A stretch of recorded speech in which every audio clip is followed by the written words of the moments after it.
Welcome back to the Think Strong podcast. You may notice that I'm here alone. No, Macca, don't worry, we've not had a lover's tiff. We are, or I am, just running this episode because Macca's away leading the Bamboo Training Academy. If you don't know what that is, essentially a course for coaches to upskill. But yeah, someone's got to keep the podcast coming. So looking forward to getting into this solo episode. It's going to be a test for sure, and it's going to lead quite nicely into some of the topics that we've got for today. Kind of brings me on to the fact that we are on episode 19. We're on episode 19, and it would have been nice to do this solo episode for the 20th one, really, because that would have been a celebration, as most podcasts don't get past 20 episodes, according to Chris Williamson. That puts us into the top 10% of podcasts globally, because getting started with a podcast is actually very easy, but the hard thing is the consistency and just pumping out the episodes to a decent quality. The practicality of it, the organization, the background work that goes into it means that it's very easy to drop off. So we've obviously committed to pumping out some good quality episodes, hopefully as well. Hopefully you guys think that. So that consistency is absolutely key. So here we are, episode 19, nearly a full circle moment. Next one will be. So as we alluded to before, eventually we are going to go our separate ways from Bali. We might not be in the same place. So that home studio situation is going to have to take a bit of an upgrade. And I was actually going to be practicing this this home studio setup with this solo podcast episode, but we managed to get snuck into the normal studio. So we will continue the high level of quality for you guys, but eventually we're going to be setting up something remote, something home studio based. But first topic of the day, we're going to move it on to, like I said, a bit of content, and not only content for coaches, what coaches have to think about when creating content, but also sometimes the perception of the everyday person and how sometimes it can affect people from starting, affect people's kind of confidence in the way they approach their content, and sometimes affect people's success of both their business and their content. So everything we know is kind of moving in the direction of, if you want to promote yourself, if you want to promote your brand, you need to be doing content, because it is not only one of the most accessible ways to get eyeballs onto yourself, onto your business, onto whatever you're doing, but also an incredibly important way to build trust with your audience and to build a relationship that people can, they can rely on you, they can have confidence in what you're doing to provide this service, and ultimately trust you with their money, with their time, with their investment. Basically, people buy into people more and more nowadays, as opposed to big brands, as opposed to things with all the bells and whistles on it. And I think that's one of the most kind of important things to get your head around as a coach, and especially if you're trying to go online as a coach as well, it is absolutely unavoidable. And kind of doing this episode actually made me, or preparing for this episode, made me think back to how, when I was starting content, I always kind of thought that being able just to sit down and waffle to a camera uninterrupted is surely going to be the absolute perfect way to create content with low friction that you can just utilize. But it's such a big leap to get there. Even for short form content, we've got the ability to edit a little bit more, and that's what I was kind of looking forward to with this episode, and doing it in my home studio was going to be the fact that I was going to be editing it. We don't edit the episodes here, so the pressure is on a little bit. But that being said, the confidence that you have to build to talk to the camera in the first place is a big leap. And even if you think you're confident from maybe coaching people in person, just your daily interactions, it will really put it to the test if you've never done it before. And that is the reality that people have to get behind. And I think that's one thing And maybe the first hurdle a lot of coaches, especially coaches that are trying to go online, maybe fall at, because that visceral reaction that it gives you, that uncomfortable feeling that you have to work through, is enough to stop a lot of people. And, you know, some people start making content, but they never get through that. They never use their own voice. And for me, when I think about coaching, when I think about people moving online, I think that has to be top of your priority list, because the nature of online coaching is that you're pulling away from that personal connection that you would have to someone if you're coaching them in person, obviously. Therefore, if you're coaching someone online, you need to be doing your absolute utmost to be forging a personal connection without having an in-person presence. That might come from using your voice, talking to people in voice notes, talking to people, via your content with a legitimate and a tone of voice which is going to portray not only concise knowledge which actually serves people, but also your personality. And this is something I've been thinking about. even though people might argue that I've got a monotone and bland personality, I do try my absolute hardest to convey what little I've got through my coaching. And that goes, like I said, that goes through the communication with clients as well. Sometimes to communicate intent in a movement, like I will not be afraid to swear on a voice note to a client to get that intent across to those people. And I think people appreciate that at the end of the day. Now, I don't know if that's what people are kind of missing, probably more so the first thing I was talking about, and actually starting to use their voice from the get-go.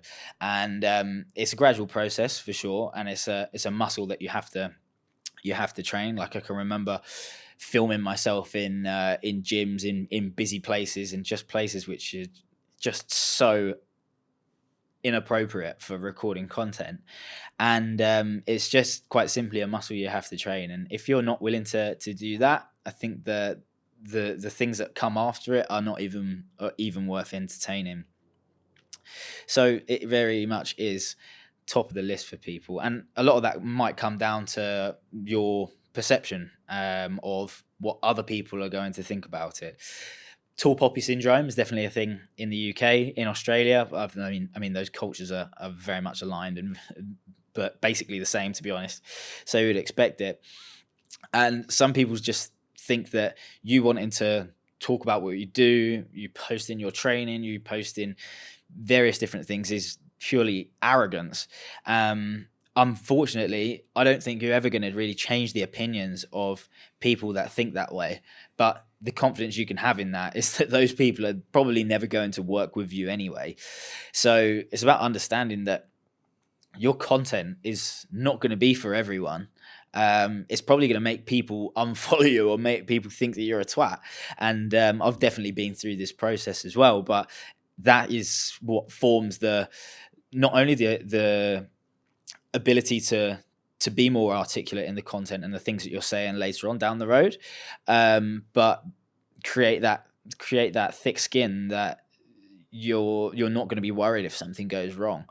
Honestly, the amount of content that has not done well versus the content that has done well for me, it is massively stacked on the side of the content that's gone badly. But it's just all part of putting in the reps, putting in genuine hours into constructing things which not only help people, but things which are going to be somewhat polarizing. They are going to get eyeballs on you and give people a reason to watch you, which kind of brings me on to my next topic within this, of the actual content you're creating. You see both ends of the spectrum. You see people which have limited technical knowledge, which pump out content which gets really good views, and sometimes it's even wrong in the theory that they're talking about. How many times have you seen a viral reel when you're just scrolling, and you can quite easily contest that information that they're coming out with, but it's been constructed in such a way that it draws your attention, it sparks a response in you, and makes you feel something one way or another, and they're getting views, they're getting engagement, they're propelling themselves in the way that they want to as a result of that. Whereas more often than not, even coaches that are very knowledgeable sometimes try to jump the gun in the content creation process of trying to drop the most technical thing they possibly can, and it just gets lost. So what's is a really important part of the process is understanding how your content is going to be digested, how you're talking to firstly give someone a reason to listen to you, and then making sure that that thing is actually actionable and useful for that person. There's so much of a gray area between these various different steps you have to take to get competent at content, which is why I think that no one thing is really going to help people. I think that the reps, when it comes to content, are absolutely number one. You cannot avoid it. And that's why I quite like the process, to be honest. You can see yourself getting better, but you can do courses, you can understand the theory. I'd say you actually have to do that stuff to get better, but that stuff does not propel you further than your next step. Your next step is always the next rung of the ladder rather than the top. And I think that's what actually does make it quite, satisfying for a lot of people. But maybe you could say addicting. I don't know if I'd say I'm addicted to creating content. Maybe I'm just bought into the kind of being in the trenches of it. And the next thing, I suppose, is just, I've kind of already alluded to it, and that's just making sure that your content grabs attention. You cannot be boring, monotone, and just plain. Even if you are like that as a person, you need to do absolutely everything you can to bring out your potential of the metaphorical sweat towel that is your personality to actually make someone care about what you're talking about. You might think, and we all have this bias when we create something, that this is good. I've put a lot of time into this. I'm talking about something that's relevant. You probably will feel like that about something that you've created or you are creating. But someone else's opinion or perception of that value is going to be -10, if not more.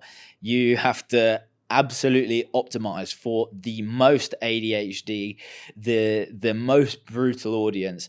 You really, really need to think about how you are gaining attention in those first few seconds. I see people talking with a slower cadence of voice and a slower cadence in general of how I'm talking right now. And this is a long form piece of content, which is, probably going to be close to an hour. And I would hope that people are going to stick around for that. But you never know, maybe not. People talk at a slower cadence than how I'm talking now, and they're expecting people to buy in and engage with their content. You've really got to construct things, whittle it down, refine your script, chop out unnecessary things, and work to gain that attention. You almost can't expect it. And the last thing, which is relevant to the next topic, luckily, is to make your content topical as well. If you are struggling because you have a bland as fuck personality, if you are struggling for hooks, something that's incredibly more interesting than you is things that are going on in the outside world. Whether that is a High Rocks event that, a lot of your audience are preparing for, whether that's a certain competition, whether that's something happening in the world that you operate in, make use of that. And I'm not necessarily saying do reaction videos. Like, yeah, you can do that if you want, but pulling from the world that you operate in can offer a whole lot more spice. If someone's already engaged with that thing, the likelihood that they're going to take a look at you and what you're saying, even if you are incredibly boring, may well get them to engage with your content too. You might have noticed that if you follow me on Instagram, have been doing a whole lot of content around the CrossFit Open just recently.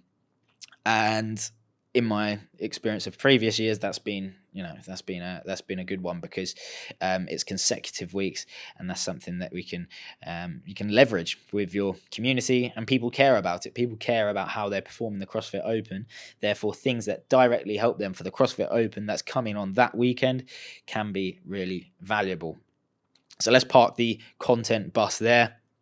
I hope you find that helpful, because I know there's so many people out there which do struggle with content. I think partly it comes from maybe not knowing, but also it comes from avoiding the work that you have to put in. I don't want to get all David Goggins about my content, but I do actually see it all the time where people are just fucking lazy. And okay, I'm going to get David Goggins about content, aren't I? But it is what it is. People are so lazy. People will buy a more expensive camera, but they won't take the few hours that it takes to learn how to properly utilize that camera and get the most out of it. So their footage ends up looking like a fucking iPhone 5S camera and things like that. Whether it's just me, I seem to pick up on, and if I'm picking up on it, your audience is subconsciously picking up on it. Whether it is just the quality of the content they're picking up on, or if it's the broader kind of reflection on potentially the rest of your service that you're putting out as well.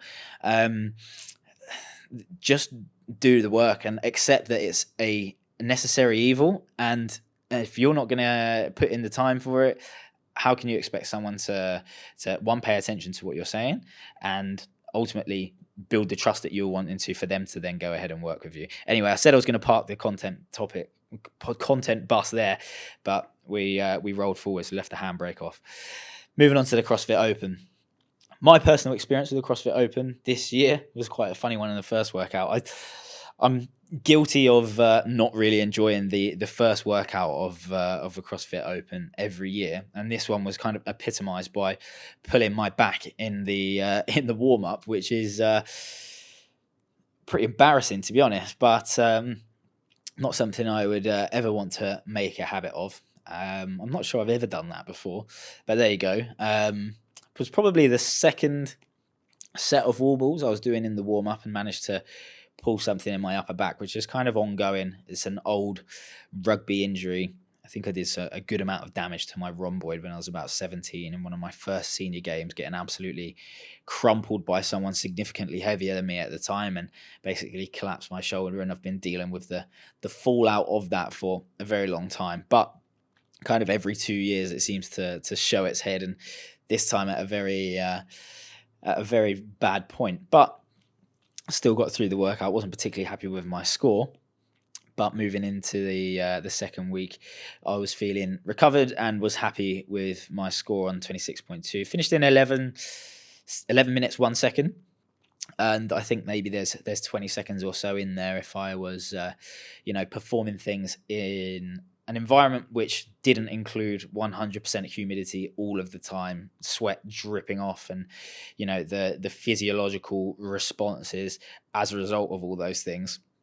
But not reading into the excuses too much. No, I think it was a fun workout, to be honest, as well. It was nice to see skills coming up in the CrossFit Open in the second week. Sometimes we kind of expect to purely see maybe double unders or max toes to bar in the second week, and saving the slightly more skillful movements for later on, maybe the third week of the Open.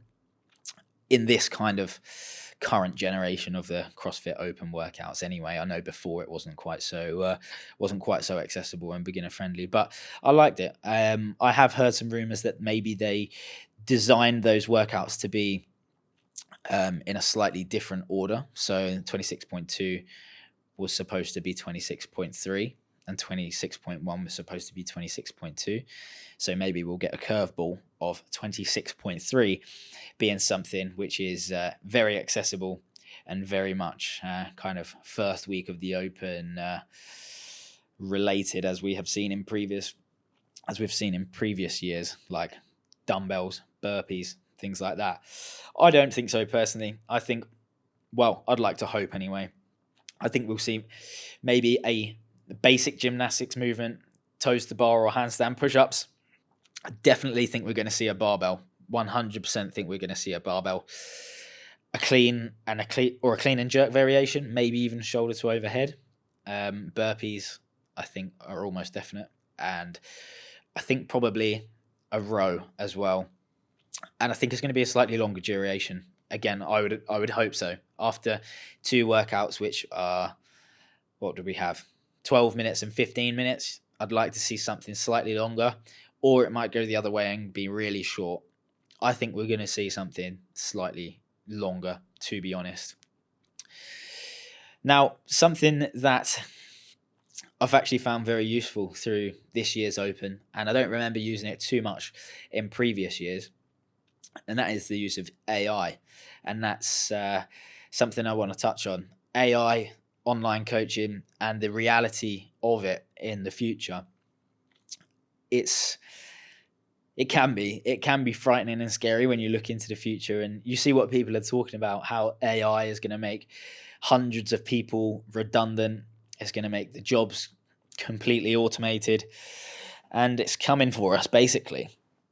Whether I believe into that wholeheartedly, I'm not sure.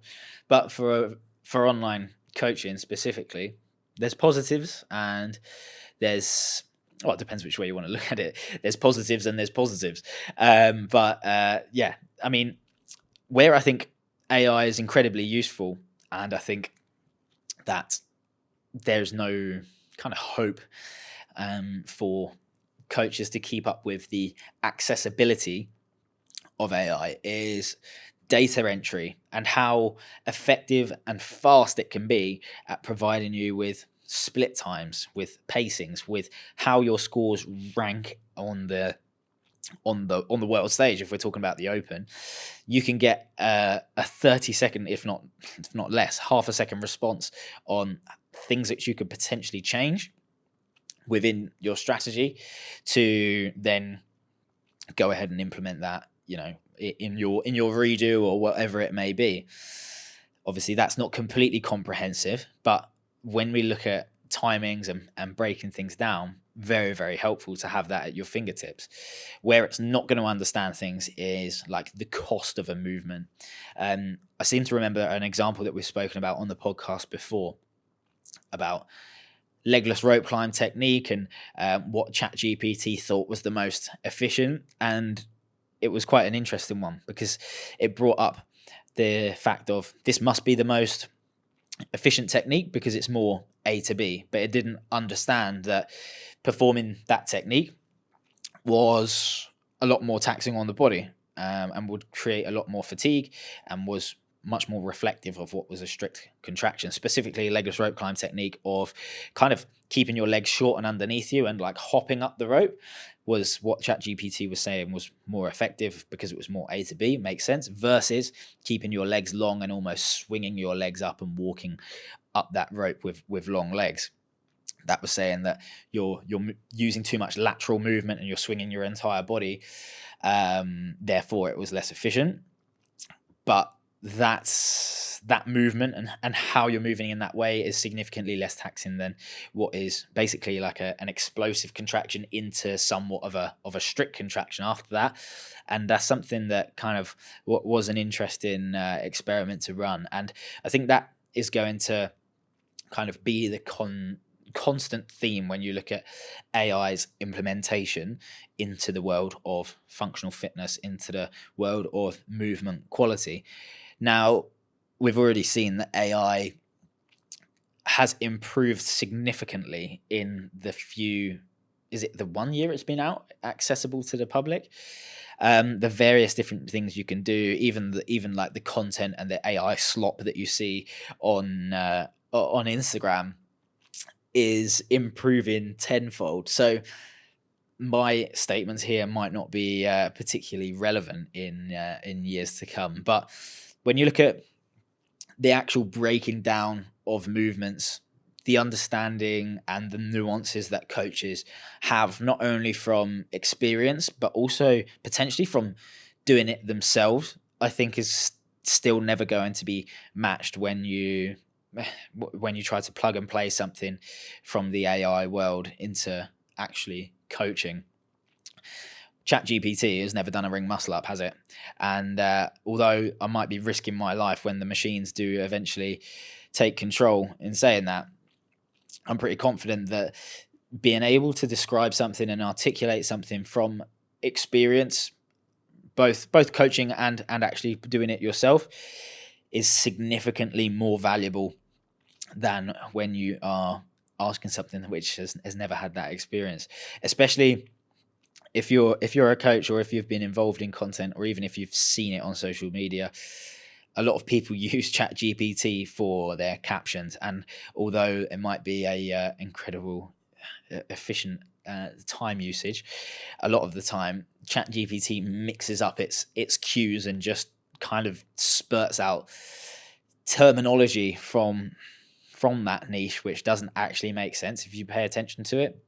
Me and Macca have said how much before that it kind of grinds our gears when people carelessly utilize it for Instagram captions and content in general. But sometimes you'll notice it is actually wrong as well. And again, that might be something that improves throughout the years once it builds more knowledge. But again, I don't see it transferring 100% into the world of coaching in person.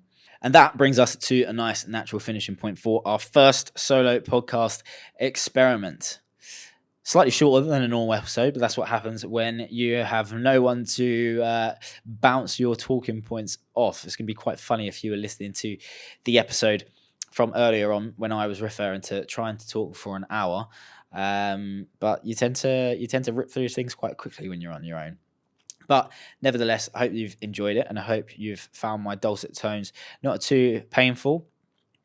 And maybe my monotone voice has soothed your painful day on this spinning gravitron hell that we call Earth.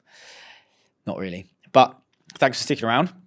If you are enjoying the podcast, both this episode and previous episodes, please don't hesitate to show some support. You guys on Spotify are definitely doing that, but YouTube not so much. So if you are listening on YouTube, if you do enjoy it, please drop us a like, subscribe, comment, and all that stuff. We're obviously trying to push on both platforms. So yeah, any support is greatly appreciated. That is it. See you in the next one.